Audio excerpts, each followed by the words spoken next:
우리 교회 생활에서 빠질 수 없는 것이 있습니다. 그것은 회의입니다. 매달 당회를 하고 격월로 재직회를 하고 해마다 1월에 공동의회를 열어서 우리 교회 예산과 정책을 확정합니다. 그리고 우리 교회 일꾼들을 선출할 때 반드시 공동의회를 여옵니다. 우리 교회는 또한 우리 교회 대표자를 선정해서 서울 선호회 회의에 참여하게 합니다.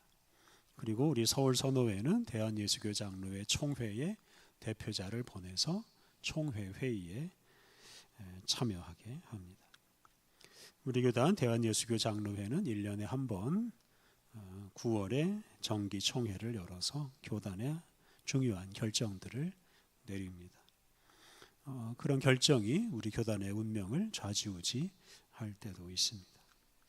이렇게 우리 교회 생활에서 회의는 매우 중요합니다. 기도하고 성경을 읽고 성경대로 살아가는 것 물론 중요합니다만 그것만큼이나 회의가 중요합니다.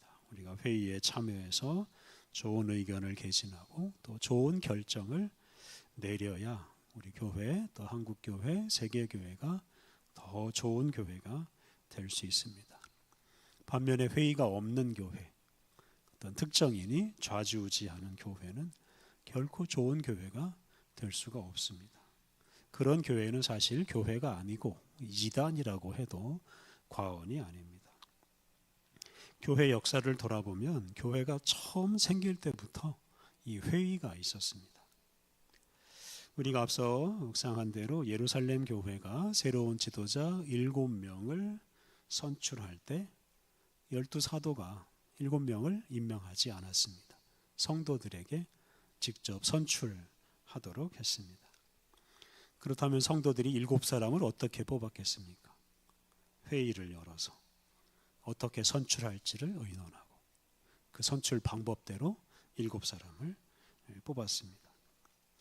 오늘 우리가 읽은 사도행전 15장 말씀도 회의하는 이야기입니다. 오늘 본문에서 당시 교회 대표자들이 예루살렘에 모여서 이방인들, 유대인이 아닌 사람들이 율법을 준수해야 하느냐 하지 않아도 되느냐라는 문제를 두고 토론하고 결정을 내립니다. 사람들이 회의를 하고 사람들이 결정한 것을 따르는 것이 좀 위험해 보일 수 있습니다. 왜냐하면 사람은 죄인이고 연약하고 어리석은 존재이기 때문에 그렇습니다. 사람들의 회의와 결정만으로 교회가 운영되면 교회가 잘못된 길로 갈 수도 있습니다. 그런데 이런 염려에도 불구하고 교회는 처음 세워질 때부터 회의를 통해서 중요한 결정을 내렸습니다. 교회 역사를 돌이켜보면 물론 그 회의를 통해서 잘못된 결정을 내린 적도 많습니다. 하지만 그런 잘못을 다른 회의의 결정으로 바로잡고 또 새롭게 했습니다. 오늘 우리가 묵상하는 말씀은 우리 교회의 삶에서 회의가 얼마나 중요한지를 우리에게 잘 말해줍니다.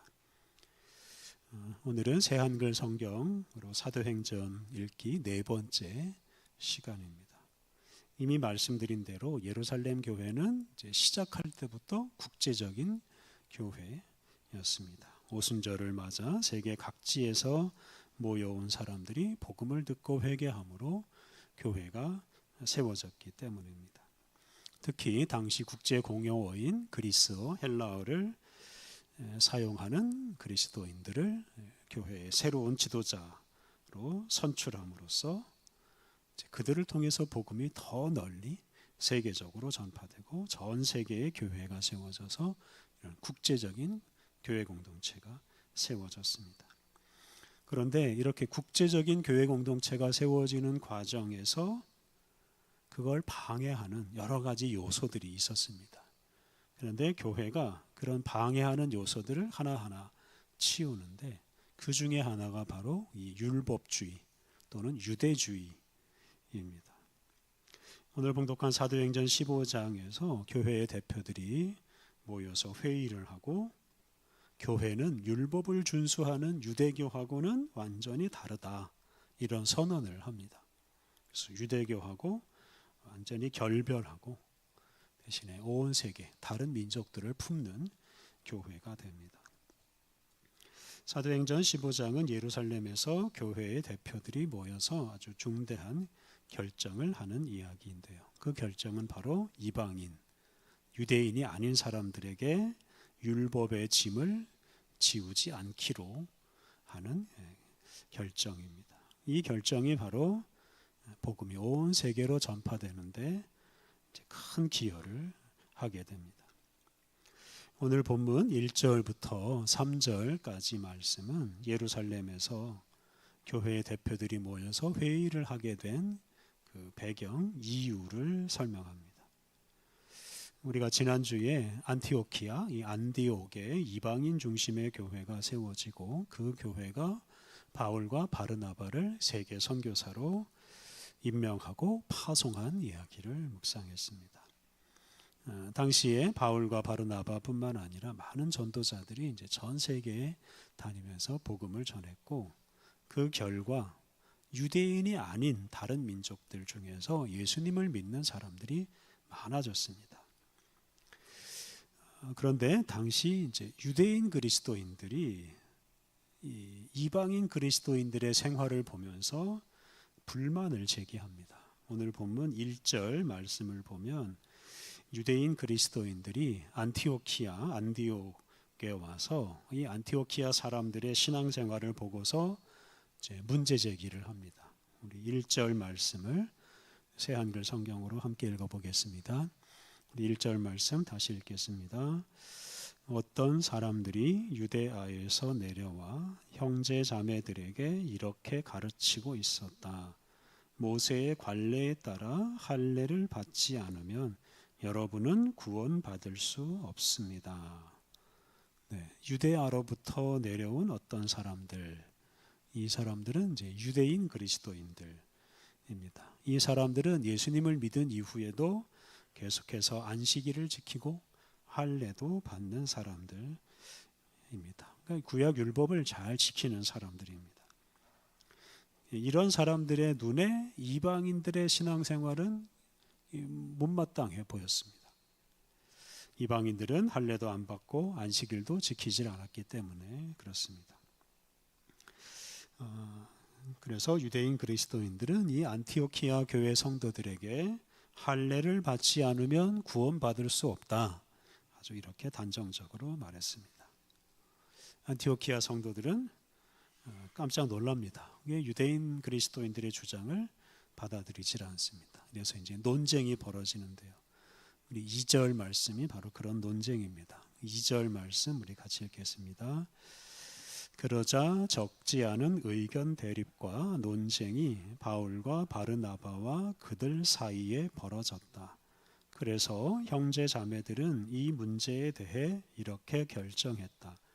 바울과 바르나바 또 그들 가운데 다른 몇 사람이 예루살렘에 올라가서 사도들과 장로들을 만나도록 했다. 율법을 지켜야 구원을 받을 수 있다고 주장하는 사람들과 그것을 반대하는 안티오키아 성도들, 특히 바울과 바나바 사이에서 이제 논쟁이 벌어졌습니다. 그런데 이런 논쟁을 거쳐서 중요한 결정을 합니다. 그 결정은 바로 안티오키아 교회의 대표들을 예루살렘으로 보내서 예루살렘에 있는 사도들과 장로들을 만나도록 한 것입니다. 그러니까 유대아에서 내려온 그리스도인들과 논쟁에서 이긴다고 해서 문제가 다 해결되지는 않습니다. 할례를 받아야 구원받을 수 있다, 이런 주장은 이 안티오키아 교회뿐만 아니라 세계 각지에 세워진 이방인 중심 교회에게도 다 해당되는 문제입니다. 이 때문에 안티오키아 교회는 바울과 바르나바 그리고 다른 대표자들을 선출해서 예루살렘에 있는 사도들과 장로들에게 보내서 이제 이 문제를 당시 교회의 모든 대표들이 다 함께 모인 자리에서 공식적으로 의논하게 합니다. 다시 말해서 온 세계 교회가 함께 따를 수 있는 권위 있고 공식적인 결정을 내리도록 한 것입니다.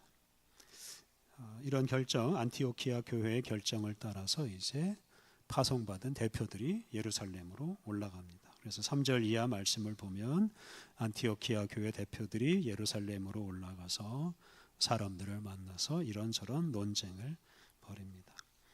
네, 이런 논쟁으로는 문제가 해결되지 않습니다. 그래서 온 세계 교회가 따를 결정을 내리려면 이제 공식적인 회의를 개최해야 됩니다. 이제 그것에 따라서 공식적인 회의가 열리는데요. 이 6절 말씀이 이제 그 회의의 시작이라고 보시면 되겠습니다. 우리 6절 말씀을 같이 읽어보겠습니다. 6절 사도들과 장로들이 이 문제를 살펴보려고 함께 모였다. 네, 사도들, 이제 12사도들이죠. 그리고 장로들은 이제 각 지역 교회의 대표자들입니다. 이 중에 안티오키아 교회에서 보낸 바르나바와 바울 또 다른 사람들이 있었습니다. 이제 각지에서 온 교회의 대표자들이 예루살렘에 모여서 회의를 시작합니다. 이제 뒤에 나오는 내용을 보면 이 회의의 의장, 사회를 본 사람은 예수님의 동생 야고보입니다. 야고보가 의장이 되어서 회의를 이끌어갑니다. 교회 역사가들은 이 회의를 예루살렘 공의회라고 이제 부릅니다. 오늘 본문 7절 말씀 앞부분을 보면 이런 구절이 있습니다. 많은 논쟁이 있고 나서 베드로가 일어나 그들한테 말했다. 그래서 많은 논쟁이 있고 나서라는 이 구절은 회의에 참석한 사람들이 충분히 토론했다. 서로 의견을 주고받았다 하는 뜻입니다. 그런데 이렇게 토론으로 회의가 그치면 회의가 별로 의미가 없습니다. 그 토론을 근거로 이제 의결을 해야 되죠. 결정을 내려야 됩니다. 근데 그런 결정을 내리기 위해서는 이제 그 토론 내용을 정리해야 하는데요. 그 정리를 사도 베드로가 나서서 합니다. 그래서 베드로가 나서서 토론을 정리하고 마무리하는 발언을 하는데요. 이 베드로는 이방인 코르넬리우스에게 복음을 전했고 그 이방인 코르넬리우스와 코르넬리우스의 가족들에게 성령님이 임하시는 것을 직접 목격했습니다. 고넬료나 그의 가족은 할례나 안식일 같은 율법을 하나도 지키지 않던 사람들입니다. 그런데 하나님께서 그들을 차별하지 않으시고 그들에게 성령님의 은혜를 부어주셨습니다. 다시 말하면 그들이 구원을 받게 해주셨습니다. 율법을 하나도 지키지 않던 사람들이 이렇게 하나님의 구원의 은혜를 받았습니다. 사도 베드로가 바로 그것을 직접 목격했습니다. 그래서 이것을 경험한 베드로가 이제 마무리 발언, 결론적인 말을 하는데요. 10절과 11절 말씀이 그 베드로의 결론적인 말씀입니다. 우리 10절과 11절 말씀 같이 읽어보겠습니다. 그런데 이제 왜 여러분이 하나님을 떠보며 제자들의 목에다 멍에를 얹어 놓는 것입니까? 우리 조상들도 우리 자신들도 메고 갈 수 없었던 멍에를요. 주 예수님의 은혜를 통해서 구원받는 것이라고 우리는 믿습니다. 저 사람들도 마찬가지 방식으로 구원받습니다. 네, 베드로는 자신들도 유대인의 조상들도 제대로 지키지 못하는 율법을 왜 이방인에게도 지키라고 하느냐라고 묻습니다. 이것은 유대인들도 율법을 제대로 못 지키고 이방인도 제대로 지킬 수가 없고 그래서 율법으로는 구원을 받을 수 없다 하는 뜻입니다. 그리고 결론적으로 구원은 예수님의 은혜로 받는 것이다 라고 말합니다. 유대인과 이방인 모두 율법 준수가 아니라 예수님의 은혜로 구원을 받습니다. 그러므로 이방인에게 율법 준수를 강요하지 말아야 됩니다. 이렇게 베드로가 회의 내용을 정리하고 마무리하고 이렇게 이제 마무리한 것을 이제 의결하는 이제 그런 순서가 이어집니다. 이어지는 내용을 보면 안티오키아 교회의 대표자인 바울과 바르나바가 일어나서 이 베드로의 발언을 지지하는 말을 합니다. 이렇게 해서 회의에 참석한 사람들의 뜻이 다 모아집니다. 그래서 이방인들에게 율법의 무거운 짐을 지우지 말자라는데 사람들이 의견을 같이 하게 됩니다. 드디어 이제 그 결론을 내야 하는 시간이 되었을 때 이 회의의 의장인 야고보가 등장합니다. 오늘 본문 뒤에 나오는 13절부터 21절에서 당시 회의의 의장 역할을 한 야고보가 이 토론의 결과를 이제 발표하고 의결합니다. 이 야고보는 이제 예수님의 동생으로 추정되는 이제 그런 분입니다. 오늘 본문 뒤에 있는데요. 19절과 20절을 제가 새 한글 성경으로 읽어보겠습니다. 그러므로 나 야고보는 이렇게 판단합니다. 하나님께로 돌아온 다른 민족 사람들을 쓸데없이 괴롭히지 말아야 합니다. 다만 그들에게 편지를 써보내어 우상에게 바쳐 더럽혀진 것들과 음란한 짓과 목 졸려 죽은 짐승과 피를 멀리 하라고 해야 합니다. 이렇게 야고보는 하나님께 돌아오는 이방인들을 쓸데없이 괴롭히지 말아야 한다고 하였습니다. 그래서 하나님께 돌아온 이방인들에게 할례, 안식일 같은 이런 율법 준수를 강요하지 말아야 된다라는 뜻입니다. 다만 우상 숭배와 음란한 짓 같은 이런 범죄를 저지르지 말아야 합니다. 다시 말하면 율법의 다른 중요한 내용들은 지켜야 된다는 말씀입니다. 이제 반면에 안식일, 유월절 같은 절기, 할례 같은 의식 이런 것들은 지킬 필요가 없습니다. 이 외에도 정결 예식이나 여러 가지 제사법 같은 이런 규정들을 지키지 않아도 됩니다. 오늘날 우리들이 구약 성경에 나오는 여러 가지 그 율법 규정들을 지키지 않는데요. 지키지 않게 된 것이 바로 오늘 본문에 나오는 이 회의의 결정 때문입니다. 이제 그런 의미에서 이 사도행전 15장에 나오는 회의는 오늘 우리의 생활에도 큰 영향을 미치고 있습니다.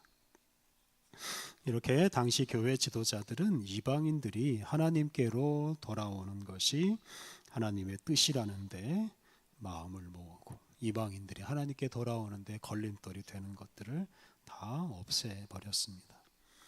이 당시 12사도를 비롯한 교회 지도자들은 대부분 유대인들이었습니다. 그리고 대부분 율법을 지키는 사람들이었습니다. 그런데 이 사람들이 자기들의 관습에 얽매이지 않고 하나님의 뜻을 앞세우고 그 뜻을 따라서 이 구약 성경을 새롭게 해석했습니다. 그리고 이제 몇 가지를 제외하고는 구약 성경의 많은 의식과 정결에 관한 규정을 지키지 않아도 된다라고 결정을 했습니다. 이렇게 해서 이방인들이 하나님께로 기쁘게 돌아올 수 있는 길을 열어놓았고 교회는 온 세계 모든 민족을 품는 그런 큰 교회로 성장할 수 있게 되었습니다. 오늘 본문 뒤에 나오는 22절 이하 말씀을 보면 이제 이 예루살렘 이 회의에서 결정한 내용을 바울과 바르나바 또 유다와 실라 이런 사람으로 하여금 안티오키아 교회뿐만 아니라 당시 세계 여러 지역에 있는 교회에 알리게 합니다. 그래서 이 의장인 이 야고보가 편지를 써서 그 편지 내용, 이 예루살렘 공의회 결정 내용을 온 세계에 알리도록 합니다. 이렇게 해서 예루살렘에서 사도들과 장로들, 교회의 대표들이 모여서 회의하고 의결한 것을 온 세계 교회가 다 공유합니다. 이렇게 해서 일부 유대인들이 이방인도 율법을 지켜야 된다라고 주장함으로써 생긴 이런 갈등이 다 해결되었고 뿐만 아니라 율법을 모르는 이방인들도 예수님을 믿고 구원받을 수 있다 하는 사실이 분명하게 드러나게 되었습니다. 오늘 본문에서 우리는 이 회의와 또 토론이 하나님의 뜻을 알아가는 아주 중요한 통로가 된다는 것을 확인할 수 있습니다. 이 당시 교회는 어느 한 지도자, 어느 한 개인의 일방적인 결정으로 움직이지 않았습니다. 교회의 대표들이 함께 모여서 하나님이 주신 그 은혜와 감동을 따라서 자기 의견을 개진하고 토론하면서 하나님의 뜻을 찾아가고 또 함께 마음을 모아서 결정을 내렸습니다. 그리고 그 결정을 온 세계 교회가 다 함께 따랐습니다. 이렇게 해서 전체 교회가 새로워졌습니다. 이런 전통을 따라서 지금 세계 각지에 있는 교회가 회의를 중요하게 여기고 정기적으로 회의를 엽니다. 개교회끼리만 회의를 여는 게 아니라 노회 단위, 총회 단위, 이렇게 지역 단위, 또 전국적인 회의, 전 세계적인 회의를 열어서 그 회의의 결정을 통해서 교회와 온 세상을 새롭게 하면서 살아왔습니다. 하나님은 우리 각 사람을 통해서 일하십니다. 우리가 하나님으로부터 받은 은혜와 감동을 다른 사람들과 함께 나누게 하시고 또 다른 사람들과 함께 마음을 모으게 하시고 뜻을 합하게 하심으로써 어떤 중요한 결정들을 내리게 하시고 그것으로 교회와 세상을 새롭게 하십니다. 우리가 이러한 하나님의 뜻을 따라서 하나님이 우리 각 사람에게 주신 은혜를 우리 다른 동료 그리스도인들과 함께 나누고 또 함께 좋은 결정을 내려서 우리가 더 좋은 교회를 만들어 가야 하겠습니다. 우리 함께 기도하겠습니다.